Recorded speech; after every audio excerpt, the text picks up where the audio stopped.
Durham is now very hip, and the culture is growing and growing. It's not just a college town. It's not just a music scene. It's not just an art scene. There's so much here. The food scene here is absolutely amazing. You've got a new restaurant popping up on every corner. And you want to try them all. I'm discovering new food here all the time. Motorco. Dashi. Toast. The Pit, if you like barbecue, and what southerner doesn't. Counting House. I love that cheeseburger and fries. The food's so good, make your tongue slap your brains out. Toro Pizza. Mateo's. You cannot beat Parker Notice for a sandwich. Dame's Chicken and Waffles. Don't forget the Parlor when you want some real homemade ice cream. Just come downtown with an appetite and enjoy. I am more about the craft beer, so full steam. Full steam, it's an awesome bar. Surf club. You drive any direction and you're gonna find a handful of breweries. Everything is just a stone's throw away. I've seen huge support for the shop local movement. The business owners are all local business owners, and they all care very much about the city. The farmers market has just been growing and growing each year that I've been here. It's a lot of independent, mom and pop, family-owned joints. You can't walk anywhere in Durham without seeing some kind of art, whether it's supposed to be there or not. There's a ton of creativity here, a lot of musicians. There's Deepak, which has top-notch off-Broadway shows and concerts. Lots of art galleries. The Nasher Museum at Duke. We've got the Nasher, which is fantastic. We've got the 21C now, which is a 24-hour museum. We feel very fortunate to have such a great, unique, art-motivated hotel come right smack downtown. I don't get it, but it makes me think. Right now, Durham is the place to be. Durham is dynamic and a wonderful place to live. And it's a place that's been very easy for me to call home. Centrally located in the heart of this vibrant, growing city is 21C Museum Hotel Durham. The iconic Hill building, now home to the Fuchsia Penguin, was designed by Shreve, Lamb, and Harmon, the architects of New York's Empire State Building. The interior of the 16-story 1937 building combines historic Art Deco design with transformative and transfixing contemporary art. Along with rotating exhibitions, 21C Durham includes a number of site-specific permanent installations featuring mirrored surfaces and intersecting patterns of forms and imagery.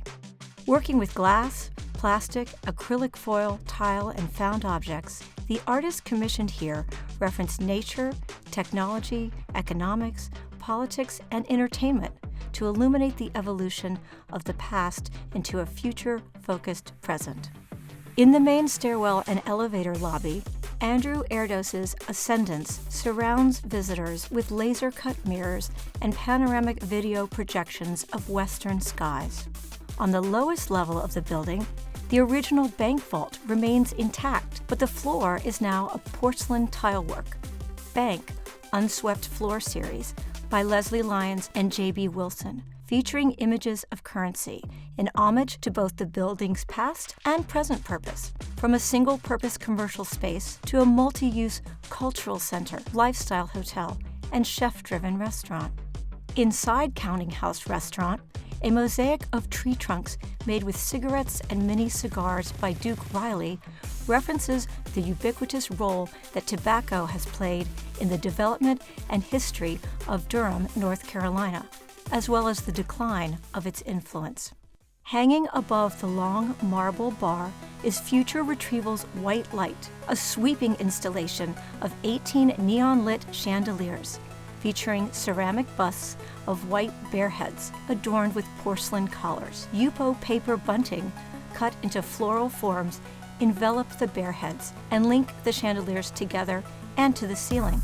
The whiteness of the porcelain bear heads and cut paper, combined with the white light of the neon, are inspired by our fascination with Meissen porcelain, say the artists. The bear head itself was created by scanning and enlarging a 5-inch figurine of a honey bear crafted in the Art Deco style, which was the dominant aesthetic in the 1930s when the Hill building was designed, and which is now 21C Museum Hotel Durham.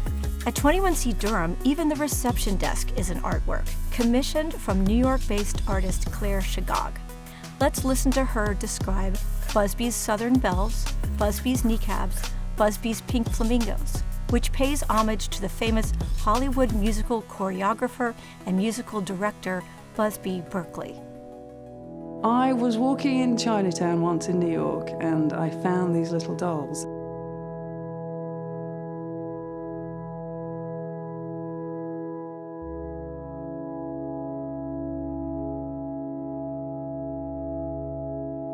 So I put them on my mantelpiece and I kept playing with them, as you do when you're, a grown-up lady.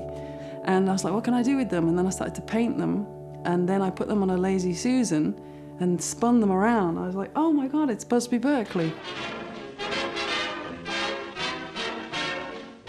He would film hundreds of women from above doing identical choreography, and they'd have like fans on their heads, so it would look like a peony opening or a waterfall coming down. So my piece is like the aerial shot of them all dancing.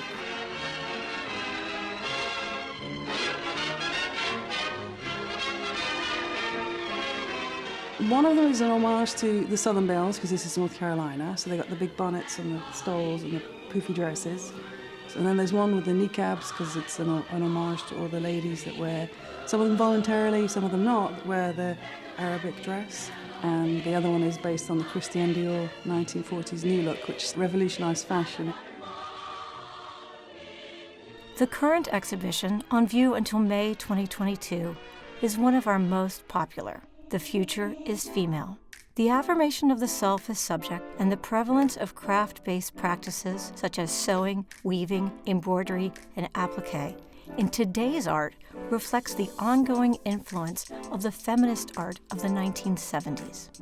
Artists such as Judy Chicago, Mira Shore, Martha Rossler, Adrian Piper, Howardina Pindell, Faith Wilding, and others merged art and activism, elevating everyday materials, methods, and experiences to challenge conventional notions about how and why and where art is created and consumed.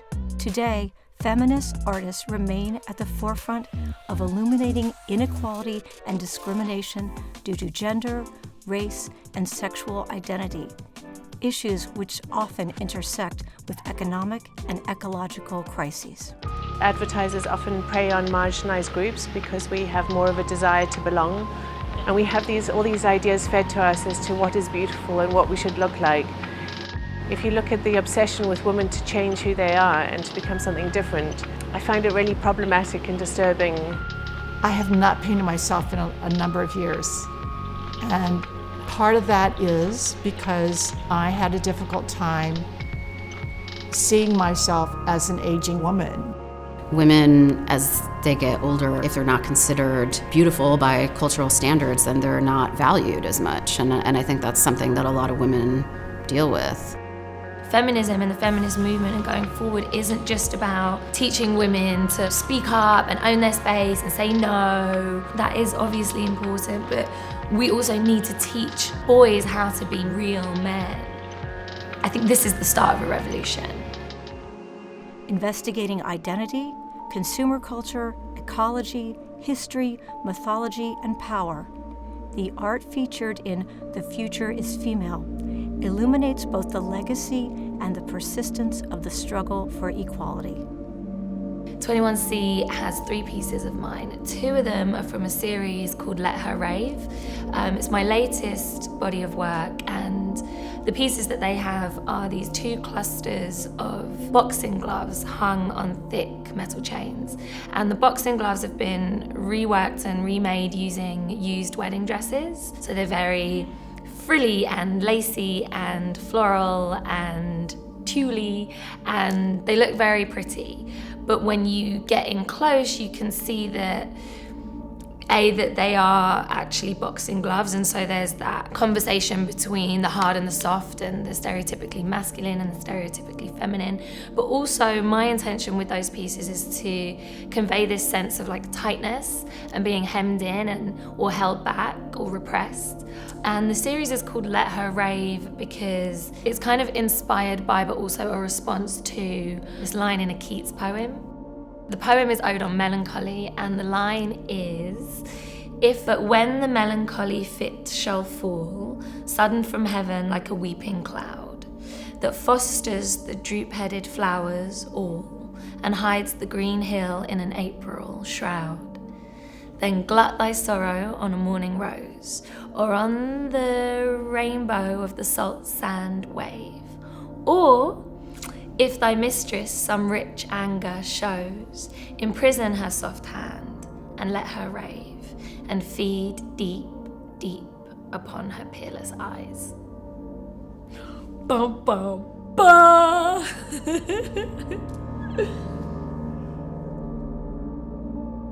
I've loved that poem since I was a teenager, and I had these quite romantic ideas of what Keats was writing about in that line, and that was about a man expressing his love for a woman by creating a safe place for her to rave in.